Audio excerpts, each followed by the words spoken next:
ಅದನ್ನ ಖಂಡಿಸಿದ್ದಾರೆ ಎನ್ನುವ ಮಾತು ಇವತ್ತು ಕೇಳಿ ಬಂದಿದೆ. ಆ ಪ್ರಕರಣವನ್ನ ಖಂಡಿಸ್ತಾ ಇದ್ದೇನೆ. ಸ್ವಾತಂತ್ರ್ಯ ವೀರ ಸಾವರ್ಕರ್ಗೆ ಜಯಘೋಷ ಹಾಕಿದಂತಹ ಆ ವಿದ್ಯಾರ್ಥಿಗಳನ್ನ ಈ ಸಂದರ್ಭದಲ್ಲಿ ಅಭಿನಂದಿಸಲಿಕ್ಕೆ ಇಚ್ಛೆ ಪಡ್ತಾ ಇದ್ದೇನೆ. ಯಾರು ಸ್ವಾತಂತ್ರ್ಯ ವೀರ ಸಾವರ್ಕರ್? ಇಡೀ ತನ್ನ ಜೀವನವನ್ನ ಈ ದೇಶಕ್ಕೋಸ್ಕರ ಸಮರ್ಪಣೆ ಮಾಡಿದಂತಹ ಒಬ್ಬ ವೀರ. ಅವರ ಹೆಸರಿನಲ್ಲೇ ಸ್ವಾತಂತ್ರ್ಯ ವೀರ ಅಂತ ಇದೆ. ಈ ದೇಶದಲ್ಲಿ ಸ್ವಾತಂತ್ರ್ಯಕ್ಕೋಸ್ಕರ ಹೋರಾಟ ಮಾಡಿದಂತಹ ಯಾವುದೇ ಹೋರಾಟಗಾರನ ಹೆಸರಿನ ಮುಂದೆ ಸ್ವಾತಂತ್ರ್ಯ ವೀರ ಅಂತ ಬಿರುದಿಲ್ಲ. ಸ್ವಾತಂತ್ರ್ಯ ವೀರ ಅಂತ ಬಿರುದಿರುವಂತಹ ಏಕೈಕ ವ್ಯಕ್ತಿ ಅದು ಸಾವರ್ಕರ್ ಅಂತ ಆ ಮತ ಅಂತ ವ್ಯಕ್ತಿ ಅವರು ತಿಳ್ಕೊಳ್ಬೇಕಾಗತ್ತೆ. ತನ್ನ ಇಡೀ ಜೀವನವನ್ನ ಸ್ವಾತಂತ್ರ್ಯಕ್ಕೋಸ್ಕರ ಸಮರ್ಪಣೆ ಮಾಡಿದಂತಹ ವ್ಯಕ್ತಿ. ಸ್ವಾತಂತ್ರ್ಯ ಹೋರಾಟದ ಇತಿಹಾಸದಲ್ಲಿ 2 ಬಾರಿ ಕರಿನೀರಿನ ಶಿಕ್ಷೆಯನ್ನ ಅನುಭವಿಸಿದಂತ ಏಕೈಕ ಹೋರಾಟಗಾರ ಸ್ವಾತಂತ್ರ್ಯ ವೀರ ಸಾವರ್ಕರ್. ಆ ಸತ್ಯವನ್ನ ಇವತ್ತು ಕಾಂಗ್ರೆಸ್ ಬರ್ತಿದೆ. ಕಾಂಗ್ರೆಸ್ ಇವತ್ತು ಅಧಿಕಾರದಲ್ಲಿದ್ದಂತಹ ಸಂದರ್ಭದಲ್ಲಿ ಸ್ವಾತಂತ್ರ್ಯ ಹೋರಾಟಗಾರರಿಗೆ ಅವಮಾನ ಮಾಡುವಂತ ಕೆಲಸವನ್ನ ಮಾಡಿದ್ದಾರೆ. ಆದರೆ ಯಾವಾಗ ಈ ದೇಶದ ಚುಕ್ಕಾಣಿಯನ್ನ ಹಿಡಿದ್ರು, ಸನ್ಮಾನ್ಯ ನರೇಂದ್ರ ಮೋದಿ ಅವರು ಕೇವಲ ರಾಜಕಾರಣ ಮಾಡಿಲ್ಲ, ಕೇವಲ ಈ ದೇಶದ ಅಭಿವೃದ್ಧಿಯನ್ನ ಮಾಡಿಲ್ಲ, ಸ್ವಾತಂತ್ರ್ಯ ವೀರರಿಗೆ ಗೌರವವನ್ನ ಕೊಟ್ಟಿದ್ದಾರೆ.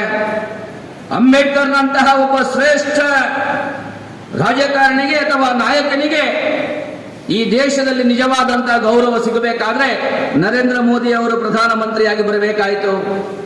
ಅಂಬೇಡ್ಕರ್ನ ಫೋಟೋವನ್ನ ಇಟ್ಕೊಂಡು ರಾಜಕಾರಣ ಮಾಡಿದಂತಹ ಕಾಂಗ್ರೆಸ್ ಅಂಬೇಡ್ಕರ್ನ ಸಿದ್ಧಾಂತವನ್ನ ಮರೆತಿದೆ.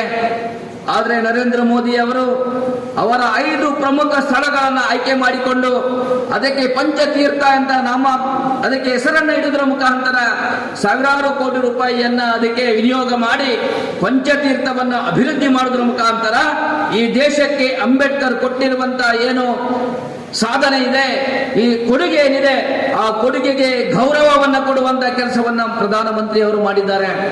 ಅದೇ ರೀತಿ ಈ ದೇಶದ ಸ್ವಾತಂತ್ರ್ಯಕ್ಕೋಸ್ಕರ ಹೋರಾಟ ಮಾಡಿದಂತಹ ಹೋರಾಟಗಾರರನ್ನ ಮರೆಯುವಂತ ಕೆಲಸವನ್ನ ಕಾಂಗ್ರೆಸ್ ಮಾಡಿದ್ರೆ ಅದನ್ನು ನೆನಪು ಮಾಡುವಂತಹ ಕೆಲಸವನ್ನ ಇವತ್ತು ಬಿಜೆಪಿ ಸರ್ಕಾರ ಮಾಡಿದೆ. ಇವತ್ತು ಈ ರೀತಿಯ ಕಾರ್ಯಕ್ರಮಗಳ ಮುಖಾಂತರ ರಾಷ್ಟ್ರಭಕ್ತಿಯನ್ನ ಉದ್ದೀಪನ ಮಾಡುವುದರ ಮುಖಾಂತರ ಇವತ್ತು ಹೊಸ ಪೀಳಿಗೆಗೆ ಭಾರತದ ಇತಿಹಾಸ ಗೊತ್ತಾಗಬೇಕಾಗಿದೆ. ಈ ದೇಶದ ಜನತೆ ಭಾರತವನ್ನು ಅಧ್ಯಯನ ಮಾಡಿದ ಪರಿಣಾಮದಿಂದ ಭಾರತವಾಗಿ ಗುರುತಿಸುವಲ್ಲಿ ವಿಫಲರಾದ ಪರಿಣಾಮದಿಂದ ಇವತ್ತು ದೇಶದಲ್ಲಿ ಅನೇಕ ಸಮಸ್ಯೆಗಳು ಉದ್ಭವವಾಗಿದೆ. ಅದಕ್ಕೋಸ್ಕರ ರಾಷ್ಟ್ರೀಯ ಶಿಕ್ಷಣ ನೀತಿಯ ಮುಖಾಂತರ ಈ ದೇಶದ ನಿಜವಾದಂತಹ ಇತಿಹಾಸ ಈ ದೇಶದ ಜನರಿಗೆ ಗೊತ್ತಾಗಬೇಕು ಎನ್ನುವ ದೃಷ್ಟಿಯಲ್ಲಿ ಕಾನೂನನ್ನ ತಂದ್ರೆ ಅದನ್ನ ಇವತ್ತು ತಿಲಾಂಜಲಿ ಕೊಡುವಂತ ಕೆಲಸವನ್ನು ಇವತ್ತು ಕರ್ನಾಟಕದ ಕಾಂಗ್ರೆಸ್ ಸರ್ಕಾರ ಮಾಡ್ತಾ ಇದೆ. ಅಗ್ನಿವೀರ್ ಎನ್ನುವಂತ ಯೋಜನೆಯ ಮುಖಾಂತರ ಈ ದೇಶದ ಯುವಕರು ಸೇನೆಗೆ ಬರಬೇಕು, ಅವರು ದೇಶಕ್ಕೋಸ್ಕರ ಕೆಲಸ ಮಾಡಲಿಕ್ಕೋಸ್ಕರ ಅವರು ಪ್ರಾಮಾಣಿಕವಾಗಿ ಪ್ರಯತ್ನ ಮಾಡಬೇಕು ಎನ್ನುವ ದೃಷ್ಟಿಯಿಂದ ಅಗ್ನಿವೀರ್ ಎನ್ನುವಂತ ವಿಶೇಷವಾದಂತಹ ಯೋಜನೆಯನ್ನು ತರುವುದರ ಮುಖಾಂತರ ಈ ದೇಶದ ಯುವಕರು ರಾಷ್ಟ್ರೀಯ ವಿಚಾರಧಾರೆಯ ಜೊತೆಗೆ ಸೇರ್ಕೊಳ್ಬೇಕು ಎನ್ನುವ ಸಂಕಲ್ಪವನ್ನು ತೊಟ್ಕೊಂಡು ಕೆಲಸ ಮಾಡ್ತಾ ಇದ್ದಾರೆ. ಈ ರೀತಿ ಇವತ್ತು ಜಗತ್ತು ಗುರುತಿಸುವ ಮಟ್ಟಿಗೆ ಜಗತ್ತು ಭಾರತವನ್ನ ಸ್ವೀಕಾರ ಮಾಡುವ ದೃಷ್ಟಿಯಲ್ಲಿ ಭಾರತವನ್ನ ಇವತ್ತು ಬೆಳಗಿಸಿರುವಂತಹ ಕಾಲಘಟ್ಟದಲ್ಲಿ ಇವತ್ತೇನು ತಿರಂಗ ಯಾತ್ರೆಯನ್ನು ನಾವು ಮಾಡಿದ್ದೇವೆ, ಇದು ಕೇವಲ ಯಾತ್ರೆಯಲ್ಲ.